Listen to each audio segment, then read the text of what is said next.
Alright, what's up everybody? The Setup Man coming at you today from Texas, or virtual Texas, in a Cup car in test session here. The Summer Heat Qualifier is about to open up at the next track on the schedule is Texas. So I've been working on a setup for Texas, and I thought it would be a good time to reveal that setup and then talk about the Summer Heat Qualifier. So with this setup, I have ran in the 29.2s, and that is basically as a race setup. So that's if I was going to race it and run long runs with it. And if I can get something close to a 29.2 here on video, we will call that a fast lap. Then I'll do the same things I always do talk about how I get around this place and show the setup and everything. But I also have a couple of tips for you guys if you're trying to run in that, wow, 29.1. That's better than I thought I would do. Got a couple of tips for you if you're going to run in that Summer Heat Qualifier that I'll talk about when I get to the setup, so be sure and stay tuned for that. But with a 29.1 here, let's talk about this. With this setup, about the time you see these signs along here that say Texas Motor Speedway, I think there's 3 of them, somewhere right about, I'm guessing, in the middle of these, that's where you want to start turning to arc it into turn 3. Okay, so you want to start the turn way back there. You really don't have to lift much. I think I lift slightly, but I don't even know if you can hear it in the engine RPMs. That's how slight the lift is. And then I try to run the bottom here and go along the white line. Now at Texas, the big problem you've got is when you're coming off this corner, turn 4, the car wants to get loose. Okay, so this setup is pretty good about not being loose, but you also have to drive it the right way. And the right way to do it, as odd as it sounds, is to not be right here in this kind of darker section of pavement, which looks like it is the race groove.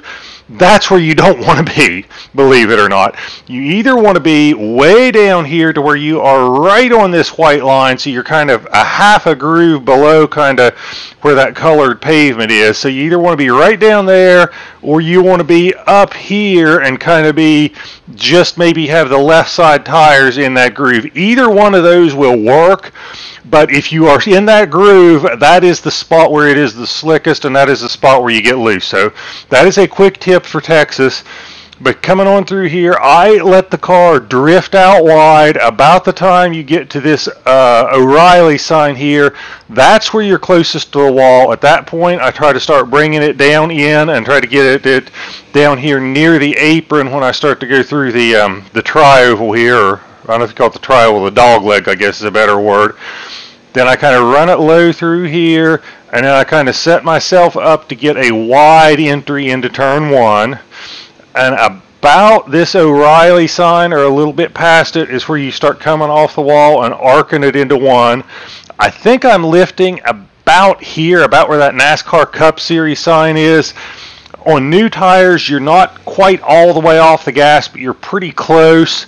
And then by the middle of the corner, you want to be down at the bottom and kind of hammer down and wide open. You pretty much can just mash the gas. And then when you're coming off the corner, again, I let it drift a little bit, because I think if you try to stay too low, you scrub off speed. So that is Texas. Now, let's talk about this Summer Heat Qualifier, okay?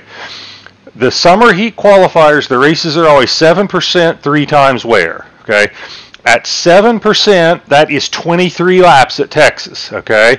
A fuel run is 20 laps, okay? So you got to save 3 laps of fuel. You're not going to do it with this gearing I just ran, but I will show you the gearing I run, and what I've been practicing with some friends. The best way to do it is to get a couple of buddies together, get in a line, draft each other, and run the alternate gearing that I'm going to show you, and then kind of about every 6 or 7 laps, trade off who's in first place. The guy in first place is going to burn the most fuel. The guy at the end of your line is going to save the most. So every 6 or 7 laps, have whoever's at the back just kind of pass everybody go high in a turn or check up or something. Let him get to the front, and then every 6 or 7 laps, keep trading that off. And by doing that, you can pretty much run it as hard as you can with the alternate gearing. and you can get your 23 laps in. So that's my tip for the Summer Heat Showdown. But let's go to the setup as it is, and then I'll show you the alternate gearing too. So this is the race setup, okay, and a couple of things here, and I've started to do some setups a little bit differently. The bump and rebounds are a little bit higher than what I normally run, especially on the front, and that is because I'm running a very stiff sway bar. A stiff sway bar can cause the car to vibrate or rock back and forth in the corners, and you can feel it in the wheel, you can feel it in your controller. By going up a couple clicks on these front bump and rebound settings, that will help alleviate that. So that's why I'm a little bit higher there. I'm trying a different setup philosophy. It seems to be working better on the long runs. My front weight, I'm going to run the front weight and wedge close to each other like I normally do, but they're up way higher. And again, this all is pieces of a puzzle that all have to fit together. I've also started running all the springs maxed out. I used to run that left spring at about 500 pounds, but I found out that all these things in a combination between the bump and rebound settings, the wedge settings, the springs, it makes the car perform better on the long run. Tire pressures are up pretty high. On about any mile and a half, you want to bump those right side tire pressures up, probably between 55 and 58 pounds, and then bump the left sides up proportionately. The camber settings, I think I got a little more aggressive from the default, but here's the other big components to this that kind of all fit together as pieces to a puzzle.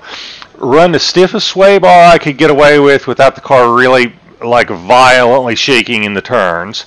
That makes the car very stiff, but then I max out the track bars, and then I'll max it out, then back off a little bit if I have to, but the track bars make the car looser by going up on them, so I've kind of offset the tightness of the sway bar with the track bars by having them up so high. I had to back off to where they're not quite maxed out to keep the car from getting a little bit loose. Then I'm running a much lower wheel lock than I usually run. That's another component to this that's just kind of all these pieces fit together. And then this is the gearing that I run. It's a 3-gear setup. So that's what I run as a race setup. Now for the Summer Heat Qualifier, since you have to save 3 laps of fuel, I have the exact same setup, but I have changed the gearing over here. And actually I think I went up just a little bit on the track bars because you're not carry quite as much speed with the higher gear. The engine's turning lower RPMs. I went up a little bit on the track bar, but this is a 3-gear setup. I think this is a 2.84 final drive ratio, but this is the gearing I'm using for the Summer Heat series. So with that, and like I said, by playing the little game where you draft and you trade off the front position every 6 or 7 laps, it seems like it works pretty well, and you can get 23 laps, and you can run it basically all out the whole time with this gearing. Again, as long as you're in the draft and as long as you kind of swap out the leader of your draft pack every 6 or 7 laps. So that is what I got for right now. I hope this works for you guys. Try it out. Let me know what you think of the race setup. If you're running the Summer Heat Qualifier, let me know if you run this and how it works for you and what kind of times you post. Thank you guys for tuning in.